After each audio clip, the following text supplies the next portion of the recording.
warahmatullahi wabarakatuh. Jumpa lagi bersama Ibu dalam materi Bahasa Indonesia. Semoga dalam kesempatan kali ini kalian selalu dalam keadaan sehat walafiat. Baik, sebelum kita memulai pelajaran kali ini, mari sama-sama kita berdoa dan berserah diri kepada Allah. Berdoa, mulai. Selesai. Baik anak-anak Ibu, pertemuan kali ini kita akan membahas tentang KD 3.2, yaitu menelaah struktur dan unsur kebahasaan pada teks deskripsi. Nah, setelah mempelajari KD kali ini, maka diharapkan kalian dapat menentukan struktur teks deskripsi dan dapat menentukan bagian identifikasi dan deskripsi bagian pada teks deskripsi. Oke? Nah, struktur. Sering kita mendengar kata-kata struktur. Struktur itu adalah rangkaian organisasi dari unsur-unsur sebuah objek. Nah, kali ini kita akan mempelajari tentang struktur teks deskripsi. Berarti unsur-unsur yang harus ada di dalam teks deskripsi tersebut. Baik, agar kalian lebih paham lagi tentang materi ini, silakan kalian saksikan video tentang penjelasan struktur teks deskripsi beserta contoh-contoh yang akan Ibu sajikan. Perhatikan dan pahami serta komentari. Bila kalian belum paham, silakan kalian tanyakan melalui chat di e-learning maupun melalui WA. Baik anak-anak, ini adalah struktur teks deskripsi. Terdiri dari identifikasi, deskripsi bagian, dan simpulan. Identifikasi berisi nama objek, lokasi objek, gambaran umum objek.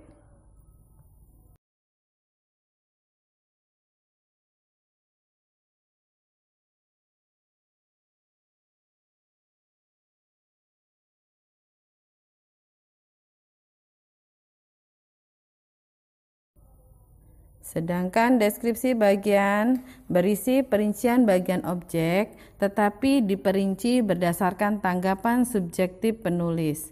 Perincian dapat berisi apa yang dilihat, bagian-bagiannya, komposisi warna menurut kesan penulis, perincian apa yang didengar oleh penulis, perincian bisa berupa apa yang dirasakan penulis dengan mengamati objek.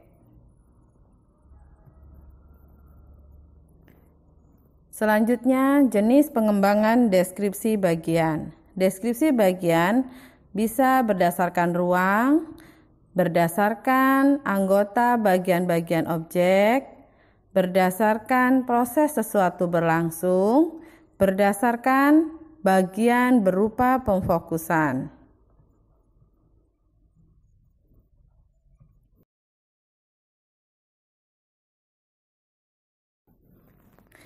Deskripsi bagian berdasarkan ruang, maksudnya berisi perincian bagian-bagian ruang objek yang dideskripsikan.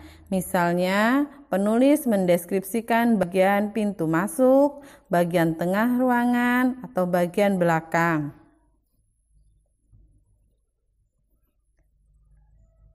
Selanjutnya, deskripsi bagian berdasarkan anggota bagian-bagian objek seperti perincian bagian-bagian yang dideskripsikan seperti pantai, digambarkan bawah lautnya, atau bagian bibir pantai, bagian ombak dan pasirnya.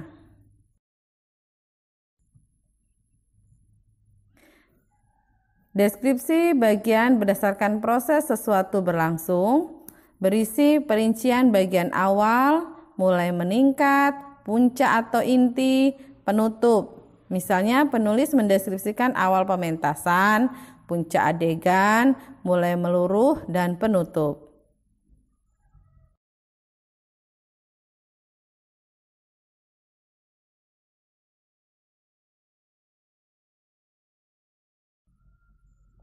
Deskripsi bagian berupa pemfokusan. Berisi bagian yang paling disukai dari bagian yang dideskripsikan. Contoh, bagian yang paling saya sukai dari perpustakaan ini adalah ruang bacanya. Desainnya unik dengan cat yang cerah sehingga memberikan kenyamanan yang luar biasa pada pengunjungnya. Nah, sekarang kalian perhatikan struktur teks deskripsi berikut. Nah, bagian pertama adalah bagian identifikasi. Rumah tongkonan. Bagian identifikasi berisi nama objek, lokasi, gambaran umum objek. Nah, seperti contoh, tongkonan adalah rumah adat masyarakat Toraja. Tongkonan berasal dari kata tongkon yang artinya duduk bersama-sama. Suku Toraja yang memiliki rumah adat ini pegunungan yang berbatasan dengan Kabupaten Engkerang, Sulawesi Selatan. Rumah adat ini merupakan salah satu ikon suku Toraja selain upacara pemakamannya. Toraja termasuk oleh karena rumah adatnya yang unik dan cantik ini. Oleh karena arsitekturnya yang menarik. Tongkonan kemudian dinobatkan sebagai rumah adat Toraja. Tongkonan berada di antara pohon-pohon bambu di puncak bukit. Tongkonan terletak sekitar 12 km ke arah utara dari Rantai Pau. Memasuki Rantai Pau, akan kita temui tongkonan berjajar rapi dan indah, seakan menyambut dengan ramah setiap pengunjung yang datang. Bagian selanjutnya adalah deskripsi bagian.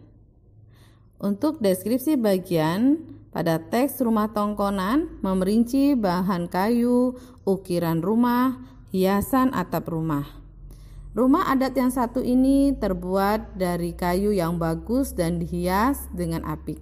Hiasan terdapat pada sekujur badan rumah dan atap rumah. Ukiran di sekujur bagian rumah menambah cantik bangunan ini. Ukiran yang menghias sekujur bangunan bermotif garis-garis lengkung yang harmonis. Rumah adat yang berjenis rumah panggung ini juga terbuat dari kayu yang kokoh, bukan kayu sembarangan tentunya. Jenis kayu yang digunakan untuk membuat tongkonan kabarnya memiliki kualitas juara dan hanya ditemukan di wilayah Sulawesi Selatan saja. Tanpa vernis dan fitur, kayu rumah tongkonan tetap awet hingga ratusan tahun. Suku Toraja juga menghias atap tersebut dengan tanduk kerbau. Kerbau memang perlambang kebangsawanan suku Toraja. Atap rumah tongkonan melengkung menyerupai perahu, terdiri atas susunan bambu.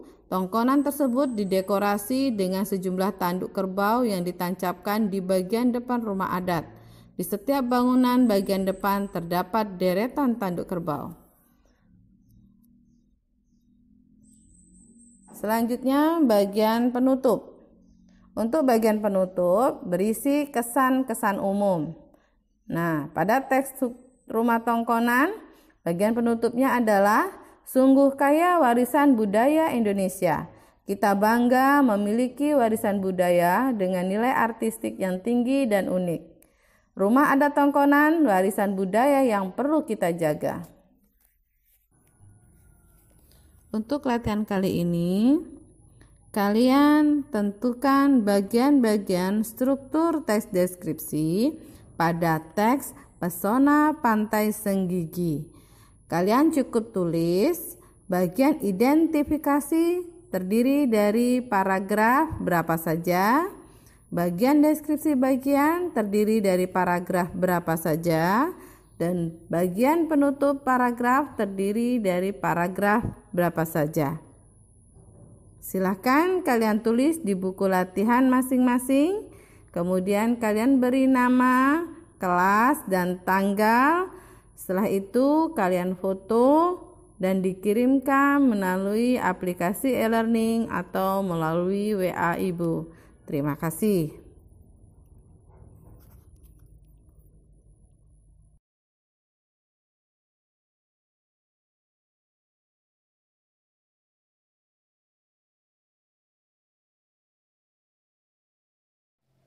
Demikian tadi pembelajaran kita kali ini. Semoga bermanfaat dalam kehidupan kita, dan setelah mempelajari materi ini kita semua lebih paham lagi bagaimana struktur teks deskripsi dan bisa dipraktekkan dalam kehidupan kita bersama. Ibu akhiri, alhamdulillahirabbil alamin. Assalamualaikum warahmatullahi wabarakatuh.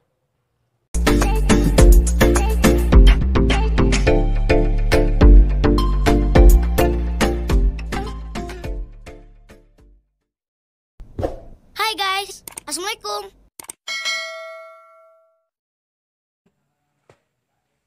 Assalamualaikum anak-anakku. Apa kabar anak-anak sekalian? Selamat bertemu kembali dalam pembelajaran bahasa Indonesia pada hari ini. Pertama, Bapak mengajak kepada anak-anak, marilah kita selalu bersyukur kepada Allah Subhanahu wa taala atas segala limpahan rahmat, nikmat dan karunia-Nya. Semoga kita selalu diberi lindungan oleh Allah Subhanahu wa taala, tetap dalam keadaan sehat walafiat. Amin. Allahumma amin.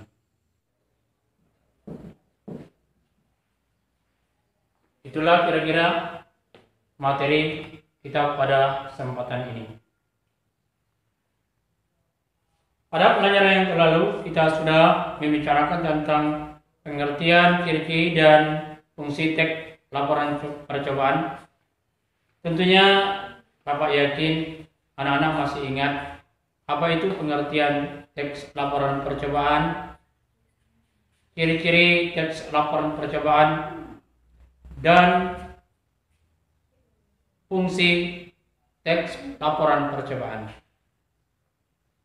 Bila anak-anak, pada pembelajaran struktur teks laporan percobaan ini, ya, adapun kompetensi dasar yang kita pelajari adalah yaitu kompetensi dasar 3.1, mengidentifikasikan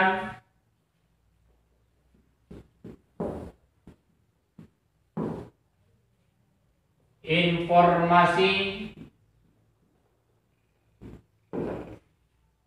dan dari laporan percobaan yang dibaca dan didengar. Nah, anak-anak, setelah pembelajaran materi struktur teks laporan percobaan ini, jadi kalian diharapkan yaitu mampu atau dapat menentukan struktur teks laporan percobaan.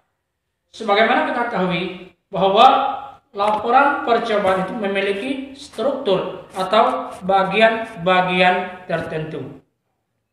Ya, jadi diharapkan setelah pembelajaran materi ini kalian dapat menentukan apa saja struktur dan bagian dari teks laporan percobaan tersebut.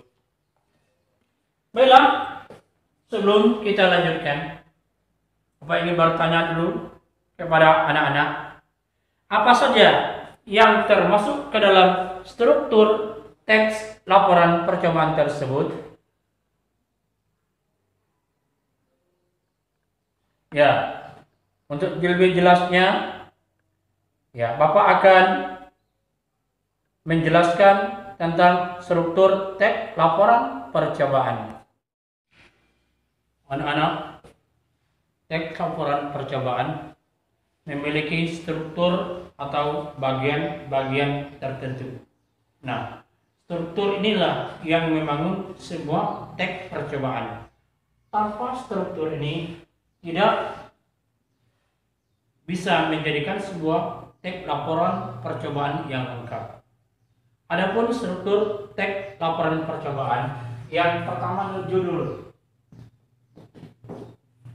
Tentunya anak-anak tahu kan apa itu judul.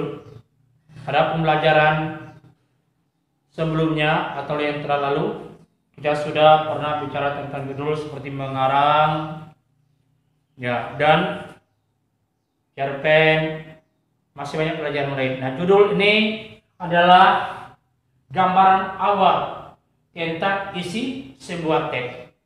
Nah, kalau kita menulis judul teks laporan percobaan, berarti orang sudah tergambar tentang isi apa yang akan kita bahas pada teks tersebut. Misalnya, kita akan membuat laporan teks percobaan tentang cara membuat telur asin. Nah, dengan membaca judul, orang sudah tergambar bahwa laporan kita itu adalah tentang cara membuat telur asin. Yang kedua, kita membuat, misalnya ingin membuat teks laporan percobaan, membuat es krim. Nah, dengan membaca judul cara membuat es krim, orang sudah bisa menerka, sudah tergambar dalam pikiran membaca bahwa teks laporan percobaan tersebut adalah tentang cara membuat es krim. Nah, jadi judul ini gambaran awal tentang masalah yang akan dibahas atau dibicarakan dalam sebuah laporan. Yang kedua, atau struktur yang kedua adalah tujuan. Anak-anak, setiap kegiatan tentunya mempunyai tujuan. Begitu juga dalam sebuah teks laporan percobaan, ada tujuan yang akan diharapkan atau tujuan yang akan dicapai. Nah, tujuan ini merupakan hal pokok yang ingin dicapai dalam sebuah laporan percobaan. Misalnya, sekarang kita mengetahui bahwa kita dalam suasana COVID-19 atau virus corona. Sekarang kita sangat dianjurkan untuk membuat sanitizer. Nah, sanitizer ini dapat kita buat dari produk-produk rumah tangga sendiri dengan pemutih misalnya, dengan Wipol. Nah, tujuan kita membuat misalnya sanitizer dari produk rumah tangga. Nah, jadi sudah tergambar, inilah tujuan kita. Ya, jadi tujuan itu adalah masalah yang akan kita capai atau hasil yang kita harapkan dari percobaan tersebut. Yang ketiga adalah strukturnya adalah alat dan bahan. Alat dan bahan. Anak-anak, dalam membuat teks laporan percobaan, ya tentunya kita harus memerlukan alat dan bahan. Jadi alat dan bahan ini seluruh alat dan bahan yang kita pergunakan untuk melakukan percobaan. Tanpa alat dan bahan tidak akan menghasilkan sebuah percobaan atau laporan. Contoh, seperti yang Bapak katakan tadi, kita ingin membuat telur asin. Nah, apa saja bahan yang harus diperlukan sehingga menghasilkan sebuah telur asin yang enak dan lezat dimakan? Kedua, kita ingin membuat sanitizer dari produk rumah tangga. Apa saja alat dan bahan yang kita perlukan? Misalnya mungkin pemutih, bisa dari Wipol, dan lain-lain sebagainya. Nah, dalam teks laporan percobaan diperlukan alat dan bahan. Paham kira-kira anak-anak? Ya. Dan yang keempat adalah langkah-langkah.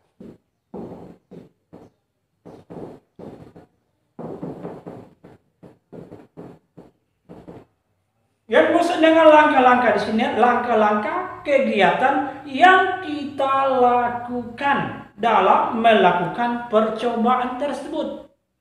Langkah-langkah ini harus berurutan secara sistematis, tidak bisa dibolak-balik. Nah, jadi dengan menggunakan langkah-langkah ini, kita melakukan percobaan sesuai dengan langkah yang sudah ditentukan. Orang pun membaca hasil percobaan kita dengan mengikuti langkah-langkah yang kita lakukan. Tanpa mengikuti langkah-langkah yang tepat, hasilnya tidak akan memuaskan.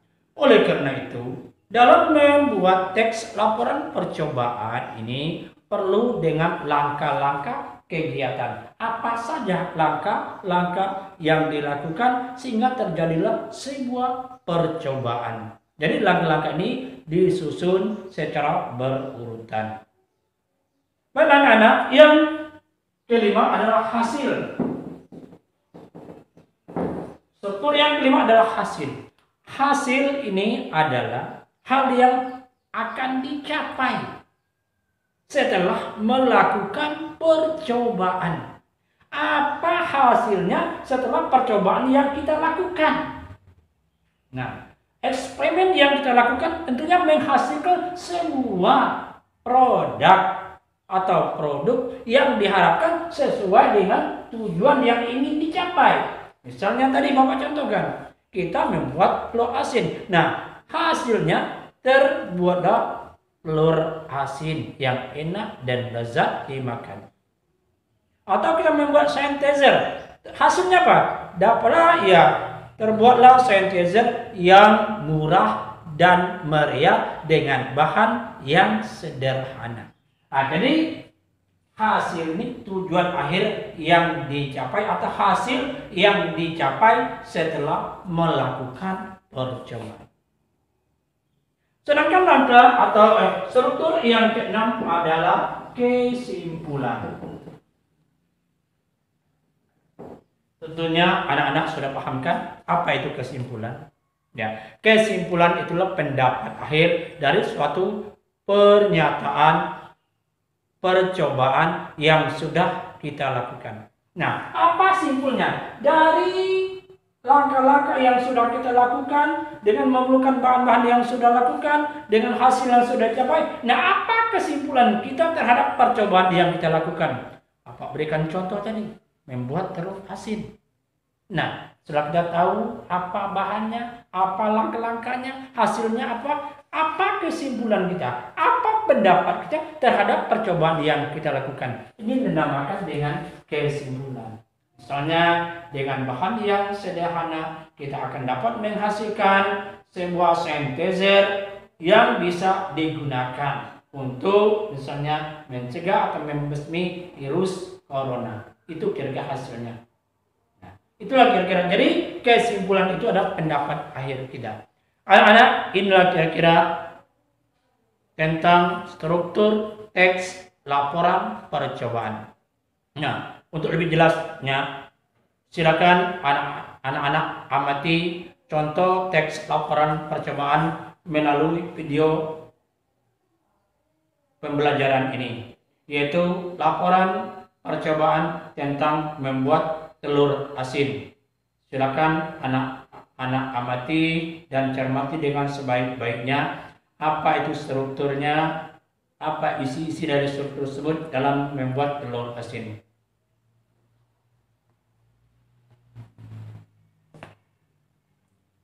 Nah, kira-kira anak-anak itulah struktur teks laporan percobaan yang dapat kita pelajari pada kesempatan ini. Mudah-mudahan anak bisa memahaminya dan bisa melakukan percobaan ya dengan melakukan eksperimen ya. Nah, sebagai untuk menguji kemampuan anak tentang pembelajaran kita ini, Bapak akan menyampaikan sebuah tugas ada yang bersifat pilihan ganda. Kalian memilih, Bapak siapkan sebuah kutipan teks laporan percobaan. Kalian menentukan, memilih, nanti ada pertanyaan-pertanyaan di sana. Yang kedua, Bapak menyampaikan tugas berupa kalimat-kalimat yang berisi teks percobaan. Kalimat-kalimat ini masih disusun secara acak, belum beraturan. Nah, kalian menentukan mana bagian-bagian dari teks tersebut sesuai dengan strukturnya. Misalnya, mana judulnya, mana tujuannya, mana alat dan bahannya, langkah-langkah kegiatan, hasil, dan kesimpulan. Pada teks ini Bapak susun secara acak, sudah diberi nomor, kalian tinggal menentukan saja. Misalnya bahwa nomor 1 termasuk bagian simpulan. Nah, tinggal menentukan saja.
kira-kira anak-anak? Nah, itulah kira pembelajaran kita pada pagi hari ini. Silakan kalian menikmati video pembelajaran yang Bapak kirim nanti. Mudah-mudahan kalian bisa memahami tentang struktur teks laporan percobaan. Untuk pertemuan berikutnya, kita akan mempelajari tentang ciri-ciri kebahasaan teks laporan percobaan. Demikian pertemuan kita pada kesempatan ini. Bapak akhir, wabillahi taufiq wal hidayah. Wassalamualaikum warahmatullahi wabarakatuh.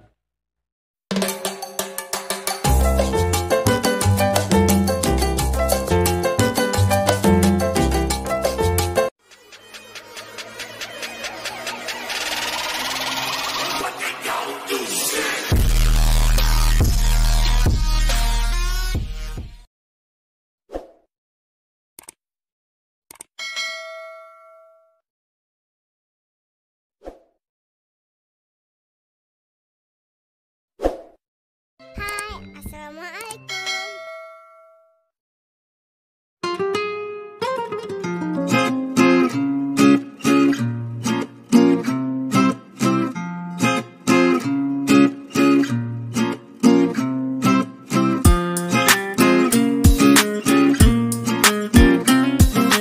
Pembelajaran tadi sudah diawali dengan membaca doa. dilanjutkan, Ibu akan mengabsen kalian, ya, kehadiran kalian. Ibu jalankan les nanti di sana di WA kalian, nanti kamu isi. Nanti kamu lanjutkan 1 siapa, nanti lanjutkan lagi 2, 3 dan seterusnya untuk kehadiran. Menjelang kehadiran selesai, Ibu langsung untuk mata pelajaran matematika ini pada pertemuan kedua, yaitu membahas mengenai bilangan berpangkat negatif.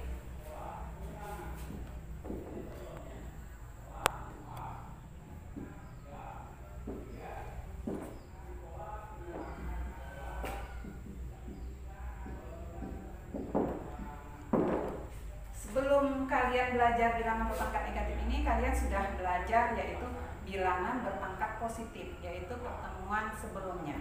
Nah, alhamdulillah yang kalian soal-soal yang kalian kerjakan, alhamdulillah nilainya bagus. Terima kasih anak-anak Ibu semua yang mengirim tugasnya, hasil kerjanya. Pada bilangan berpangkat negatif ini, Ibu awali dengan tujuan pembelajaran.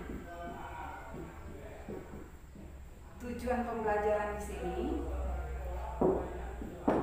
ada 2, yaitu menyelesaikan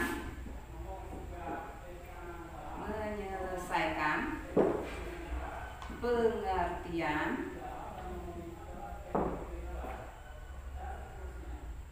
bilangan berpangkat bulat negatif. Yang kedua, menghitung hasil operasi aljabar, yaitu operasi kali, bagi, dan pangkat.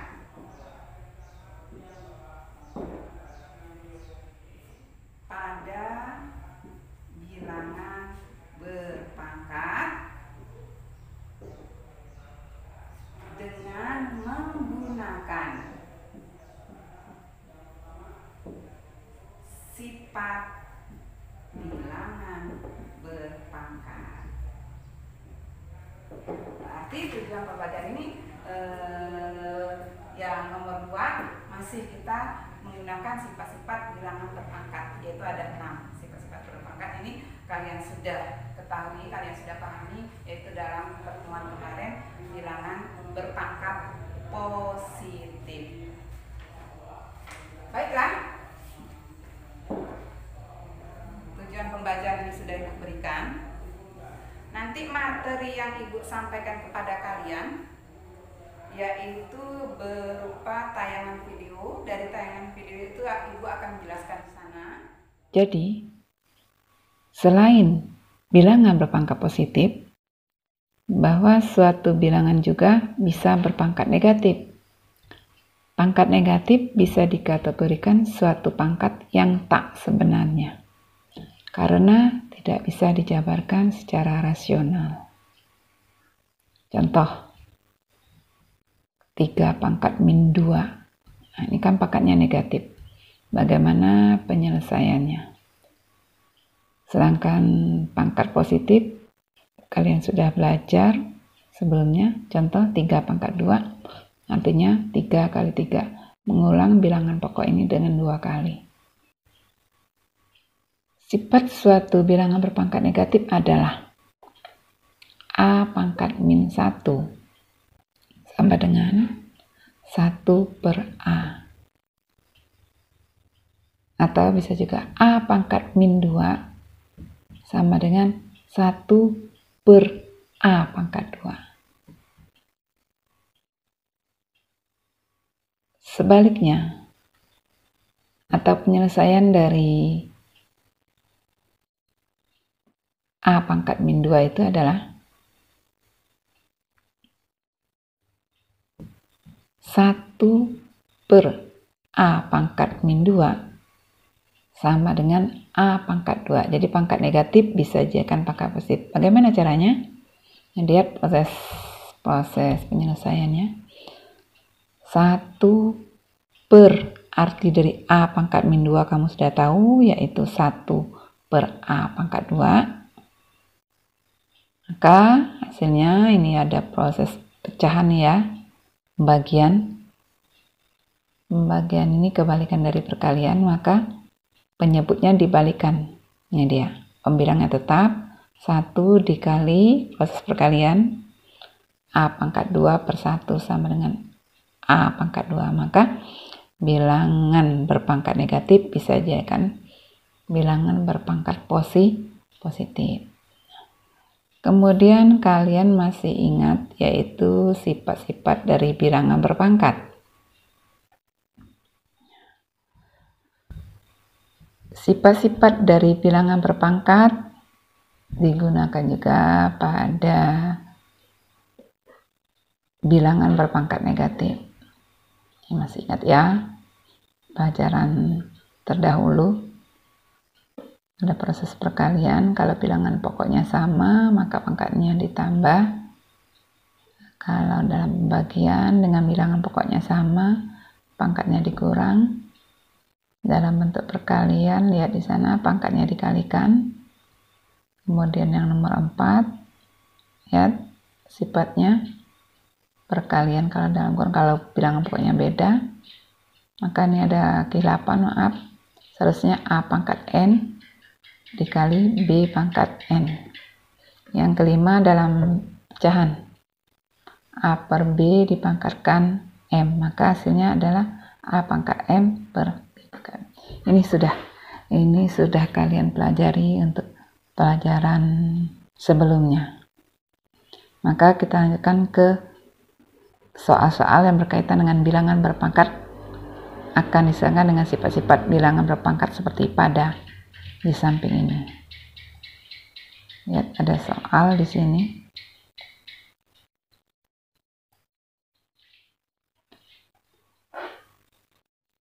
Perintahnya adalah hitunglah hasil dari pemangkatan berikut. Ingat kita belajar bilangan berpangkat negatif. Ini dalam operasi penjumlahan. 2 pangkat min 2 ditambah 2 pangkat min 1 sama dengan 1 per 2 pangkat 2 ditambah 1 per 2 sama dengan 2 pangkat 2 ini dia menjadi pangkat 4, pangkat negatif jadikan positif, menjadi bentuk pecahan 1 per 4. Ya, ini dia hasilnya 1 per 2 pangkat 1 sama juga dengan 1 per 2 sama dengan, ingat proses penjumlahan pada pecahan, bilangan pecahan. Kalau penyebutnya tidak sama, samakan dulu penyebutnya yaitu dengan KPK dari penyebut masing-masing tersebut. Jadilah hasilnya 3 per 4. Kemudian lihat soal nomor B. 8 pangkat min 1 dikurang 2 pangkat min 5. Ingat 8 pangkat min 1 sederhanakan menjadi 1 per 8 dikurang 2 pangkat min 5 menjadi 1 per 2 pangkat 5 sama dengan 1 per 8 dikurang 1 per 2 pangkat 5 itu 1 per 32. Proses pengurangan dalam bilangan pecahan, penyebutnya tidak sama, disamakan terlebih dahulu penyebutnya dengan melalui KPK, maka sudah sama penyebutnya bisa dikurangkan. 1/8 sama dengan 4 per 32 dikurang 1 per 32 ya menjadi 3 per 32. Kemudian lihat lagi yang C. Ya, yang C di sana. 1 per 3 pangkat min 2. Pangkat negatif bisa menjadi 3 pangkat 2 menjadi pangkat positif. Hasilnya adalah 9. Prosesnya adalah 1 per 3 pangkat min 2. Jadi yang kita lihat bilangan berpangkat 3 pangkat min 2 ini bisa diserahkan menjadi 1 per 3 pangkat 2. Maka proses pembagian kebalikan dari perkalian menjadi perkaliannya adalah pembilang jadi penyebut, penyebut menjadi pembilang. Ini dia 1 dikali 3 pangkat 2 per 1, yaitu proses dari sini tadi, 1 per 3 pangkat 2 sama dengan 3 pangkat 2 sama dengan 9. Nah, penyelesaian dari soal nomor 1 ini yang berhubungan dengan sifat-sifat dari bilangan berpangkat. Makanya ditampilkan juga sifat-sifat dari bilangan berpangkat. Selanjutnya kita lanjutkan.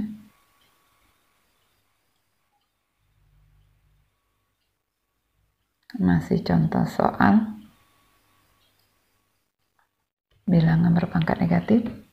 Hitunglah hasil soal berikut. Nah, ini dia. Soalnya bertingkat kembali. Tadi ada operasi jumlah, kurang. Sekarang operasi bagi. A pangkat 5 dibagi A pangkat min 3.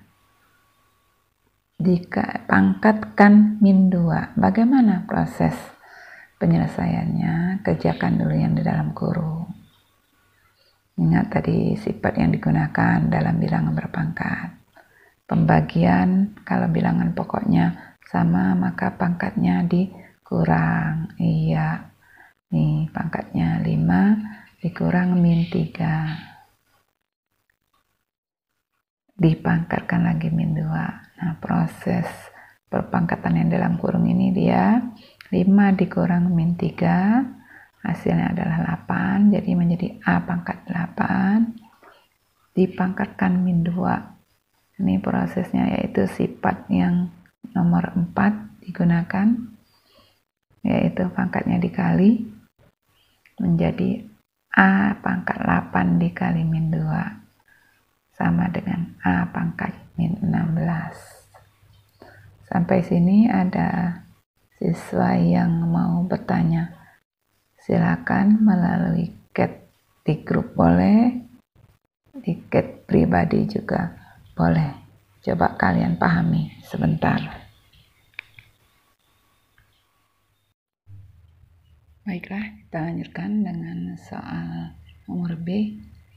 Ya, nampaknya di soal-soal yang dibahas ini, contoh-contoh soal ini tidak ada yang bertanya. Ya, mudah-mudahan nanti pada untuk mengerjakan soal yang diberikan bisa dikerjakan dengan baik. Ya, kita masuk soal yang nomor B.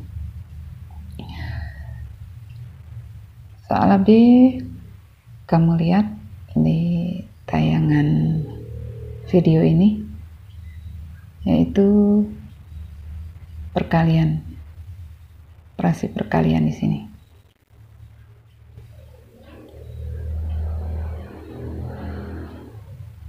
Maka di sini mohon maaf ada kesalahan penulisan soal. Ibu bacakan soalnya. 2 pangkat 3 dikali 5 pangkat 3. Ini 5 pangkat 3 ya anakku ya. Bukan 5 pangkat min 3, 5 pangkat 3. Dalam kurung dipangkatkan min 2. Dan dikali 2 pangkat min 2 dikali 5 pangkat 2 dalam kurung ini dipangkatkan 3 sama dengan titik-titik. Lihat proses penyelesaiannya. Bentuk perkalian. Maka pangkatnya dikalikan 2 pangkat 3 dipangkatkan min 2, hasilnya adalah 2 pangkat min 6 dikali 5 pangkat min 3 dipangkatkan min 2, maka pangkatnya dikalikan menjadi 5 pangkat 3 dipangkatkan min 2, maka hasilnya ada 5 pangkat min 6. Ya. Untuk yang pertama sudah selesai. Dikalikan lagi yang berikutnya.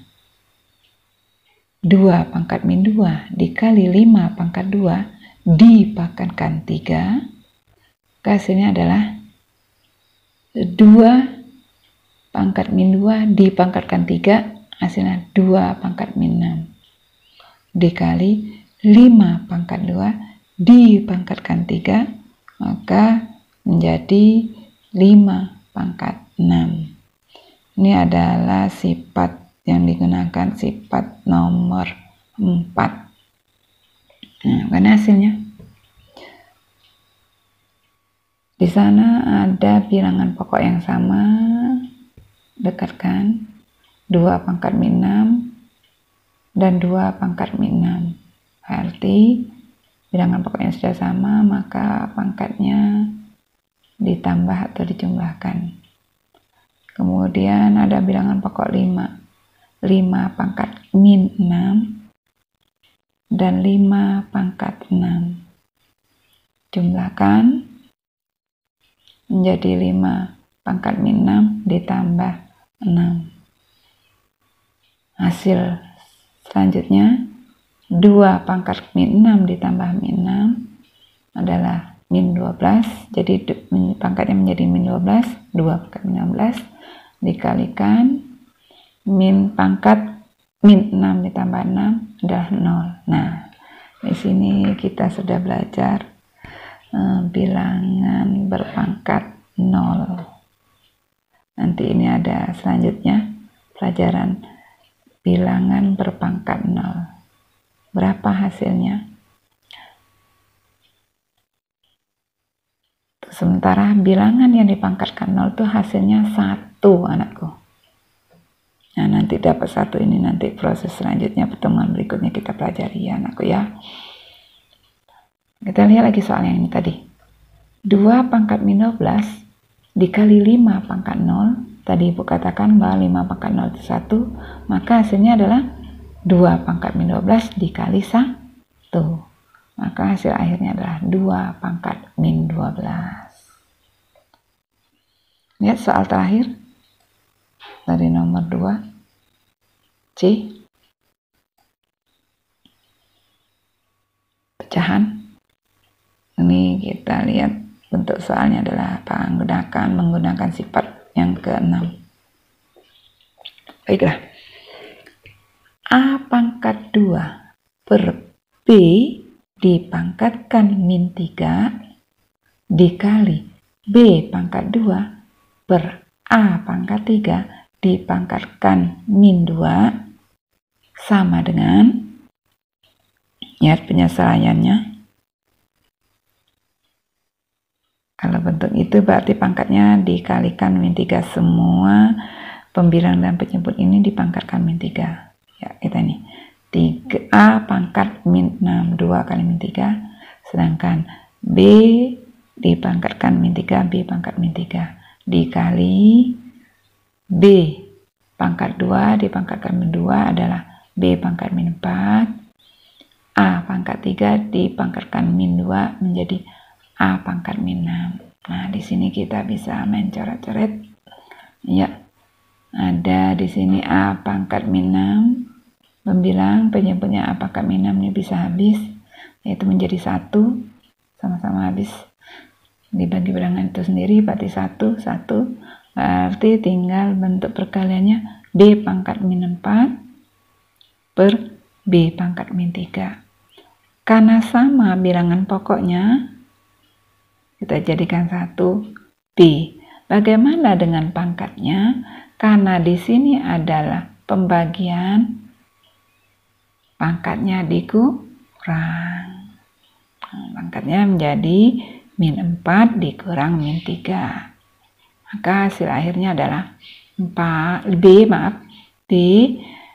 min 4 ditambah 3. Ingat, tanda ini dia kurang sama min. Kalau tandanya sama menjadi ditambah, maka itulah dia pangkatnya. Min 4 ditambah 3. Berapa hasilnya? B pangkat min 1. Sekian dulu penjelasan dari Ibu. Silakan bertanya, nanti lihat contoh 1, contoh 2. Kalau yang belum jelas dengan bilangan-bilangannya, silakan bertanya, kirim ke Ibu boleh, WA Ibu boleh, atau ke grup boleh, silakan. Setelah kalian lihat tayangan video yang Ibu berikan tadi, berilah komentar kalian.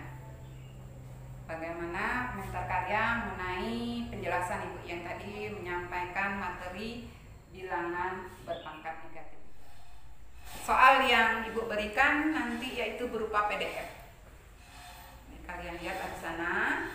Kemudian kalian jawab soal itu. Ibu ingatkan jawabnya di kertas 1 lembar kalau bisa.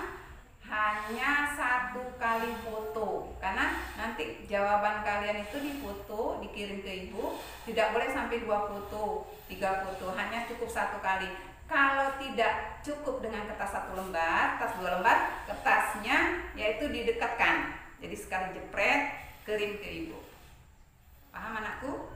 Nah, dari sanalah Ibu akan menilai penilaian kalian itu. Nanti akhirnya dari soal yang kalian jawab ya, Ibu periksa nanti mengenai kebenarannya, nanti akan Ibu berikan pada pertemuan berikutnya, insyaallah. Paham anakku? Paham? Baik, terima kasih untuk pembelajaran hari ini. Ibu sudahi. Wassalamualaikum warahmatullahi wabarakatuh. Assalamualaikum.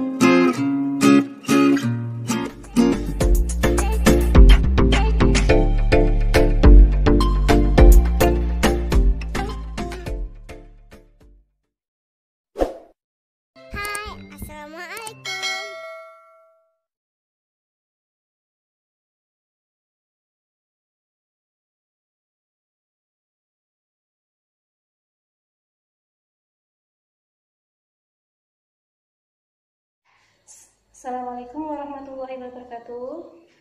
Morning student, how are you today? Okay, before we start to study, let's we pray together. Stand up, pray on.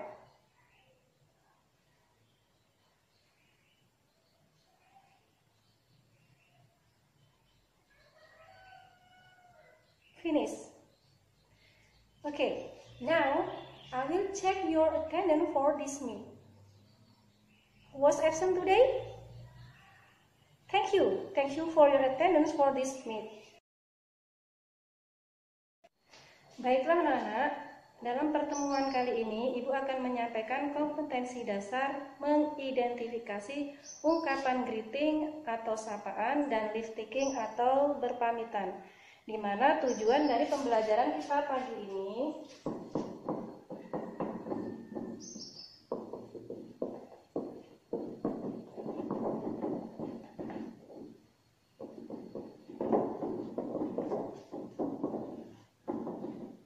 siswa mampu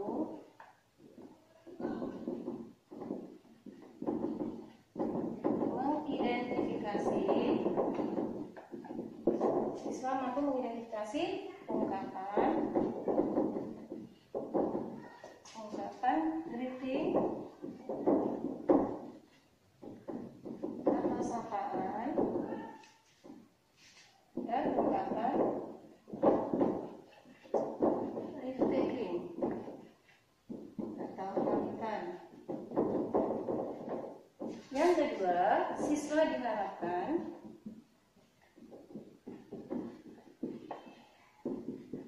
terampil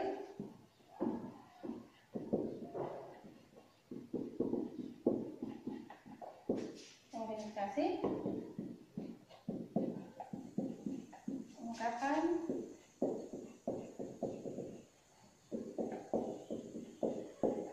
greeting dan ungkapan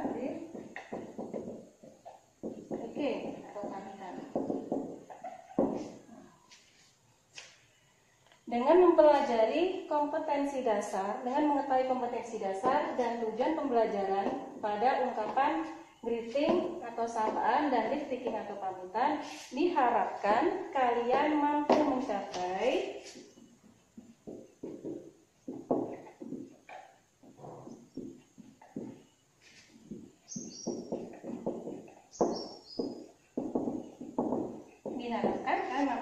keterampilan belajar minimal, yaitu nilai 70. Dengan mengetahui kompetensi dasar dan tujuan pembelajaran, ungkapan greeting atau sapaan dan lift taking atau pamitan, Ibu harapkan kalian akan mencapai ketuntasan belajar minimal dengan nilai 70. Now, we want to tell you about expression of greeting and lift taking. So, let me watch together the music video about greeting song.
Nice to meet you.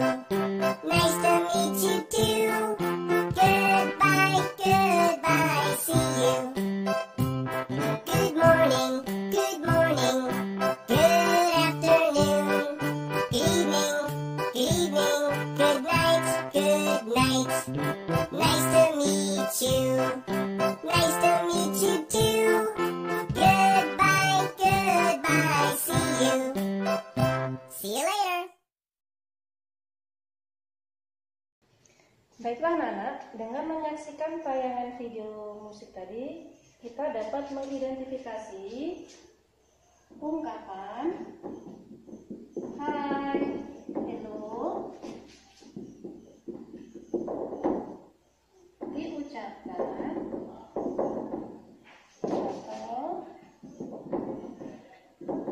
atau diungkapkan ketika kita berjumpa dengan teman sebaya atau usianya di bawah kita. Good morning, good afternoon, good evening, dan good night.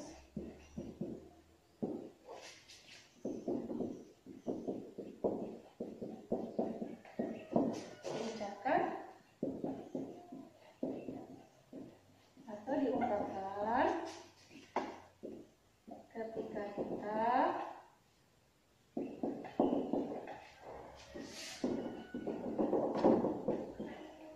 berjumpa dengan orang yang lebih tua untuk menghargai atau menghormati orang tersebut. Contohnya ketika kita berjumpa dengan kedua orang tua kalian, kakek nenek kalian, bapak ibu guru kalian, dan orang-orang yang usianya di atas kalian. Misalkan kita bertemu pada pagi. Good morning, Mister. Good morning, Sir. Good morning, Mom. Kapan kita menggunakan good morning? Ketika pukul mulai dari pukul 6 sampai pukul 12 siang. Ketika di batas jam 12, pukul 13 sampai pukul 17, kita akan mengucapkan good afternoon. Good evening diucapkan ketika pukul 17 sampai pukul 9. Sedangkan good night kita ucapkan apabila kita bertemu dengan seseorang mulai dari pukul 19 sampai kita sebelum tidur. Kita akan mengatakan good night mom, good night daddy. Okay, for more you understand, now we watch the next video about dialect greeting. Listen and practice. Greeting people. Hello. Leave taking. Goodbye. Bye. Baiklah anak-anak, untuk melatih dan meningkatkan pemahaman kalian tentang ungkapan greeting dan leave taking, Ibu harapkan kalian di rumah lebih sering untuk belajar untuk mengucapkan atau menghafalkan, sehingga nanti kalian akan bisa membedakan apa good morning, good afternoon, good evening, good night, how are you, dan how do you do. Baiklah anak-anak, bisa dipahami ataupun dimengerti. Apabila kalian kurang paham, silahkan chat via WA maupun e-learning. Ibu rasa cukup sekian pertemuan kita hari ini. Thank you for your attention.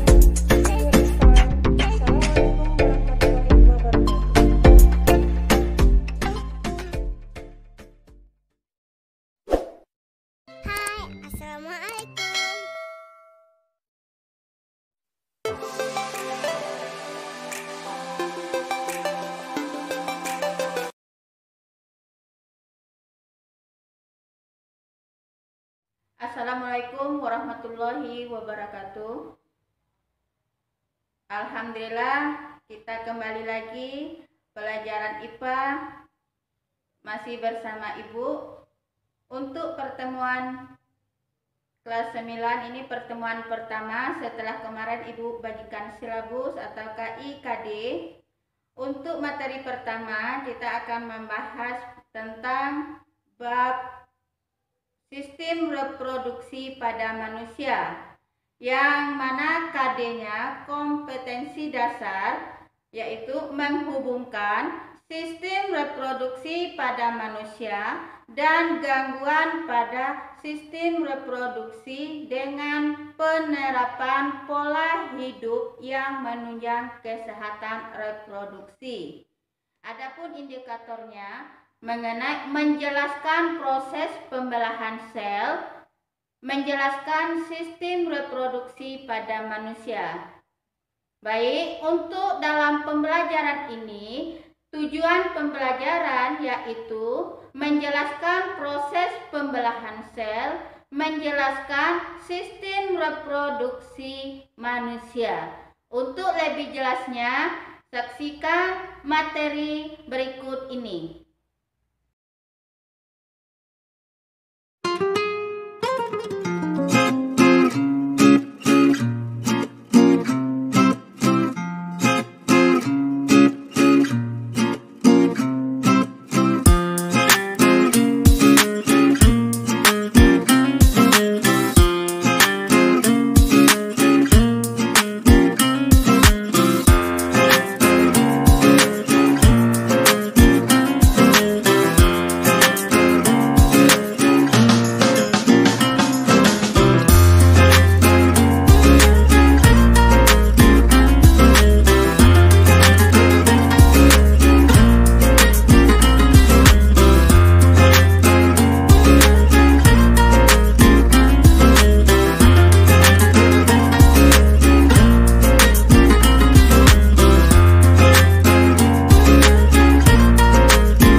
Anak-anak Ibu, semoga masih tetap semangat dalam keadaan COVID-19 belajar di rumah melalui e-learning ini, yang mana materi yang telah kalian saksikan tadi, ya, mungkin ada yang belum ngerti atau belum paham, boleh chat langsung baik di WA ataupun secara e-learning. Oke? Untuk pertemuan kali ini kita tutup sampai di sini. Wassalamualaikum warahmatullahi wabarakatuh.